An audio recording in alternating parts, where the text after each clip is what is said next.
प्रयत्न अजूनही सुरूच आहेत. हळूवार पद्धतीने फक्त ढकललंय, स्ट्राईकवर मात्र किरणला आणलंय. आणि कारण किरण खूप चांगले खेळतात, एका बाजूने 7 मध्ये 20 वर ते बॅटिंग करताना पाहायला मिळत आहेत. आणि मणिजी दुसऱ्या डावामध्ये ज्या पहिल्या डावातील मोठी धावसंख्या, सुरुवातीला विवेकने 2 मोठ्या विकेट घेतल्या सुरुवातीला पहिल्याच ओव्हरमध्ये, आणि त्याच्यामुळे थोडंसं बॅकफुटला पाठवलेलं आहे. अप्रतिम गोलंदाजी राहिली आहे.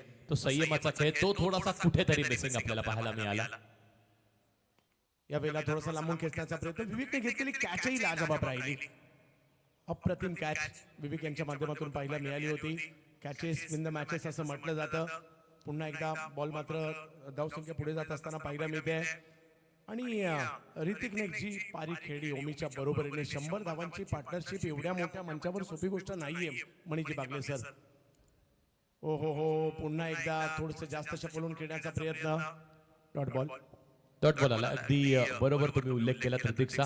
अगदी पहिले जे 3 ते 4 ओव्हर्स होत्या सर, आपण तीच चर्चा करत होतो. फक्त संयम दिसतोय, मोठे फटके दिसत नाहीयेत, पार्टनरशिप बिल्ड करण्यात येते. 7 ओव्हरची मॅच कशी खेळावी, पार्टनरशिप कशी बनवावी, हे आपल्याला जिवंतमय उदाहरण दिलंय ऋतिकने. आणि त्यासोबतच ओबिगेनी आली. चांगला खेळ, 3 बॉलचा खेळ शिल्लक, 36 धावा अजूनही जिंकण्यासाठी हव्यात. आणि हरेश आहेत स्ट्रायकिंग एंडवरती, ऋतिक पाटील बॉलिंग ट्रॅकवर.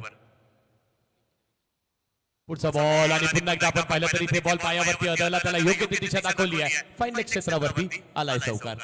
खूप चांगली कामगिरी मौलिक 11 change the game Wadavali P या टीमने करताना पाहायला मिळाली आहे. लगातार दुसऱ्या विजयाच्या उंबरठ्यावर देखील तो हा संघ पाहायला मिळतोय.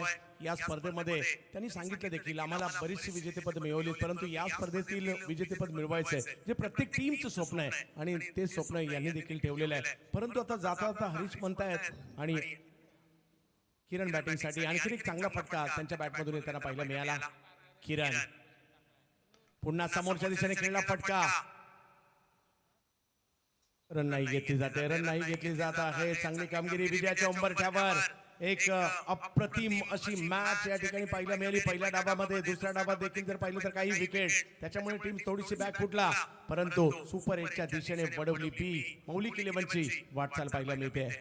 अगदी बरोबर म्हटलं सर. मग प्रत्येक गावकरी जो आला असेल तो आज त्या अपेक्षेने आला असेल, आपली टीम पुढे जावी, सुपर 8 मध्ये क्वालिफाय व्हावी, आणि त्या अपेक्षेला इथे पूर्ण करत असताना किरण अगदी त्याच्या शेवटच्या बॉलवरती देखील विकेट मिळते.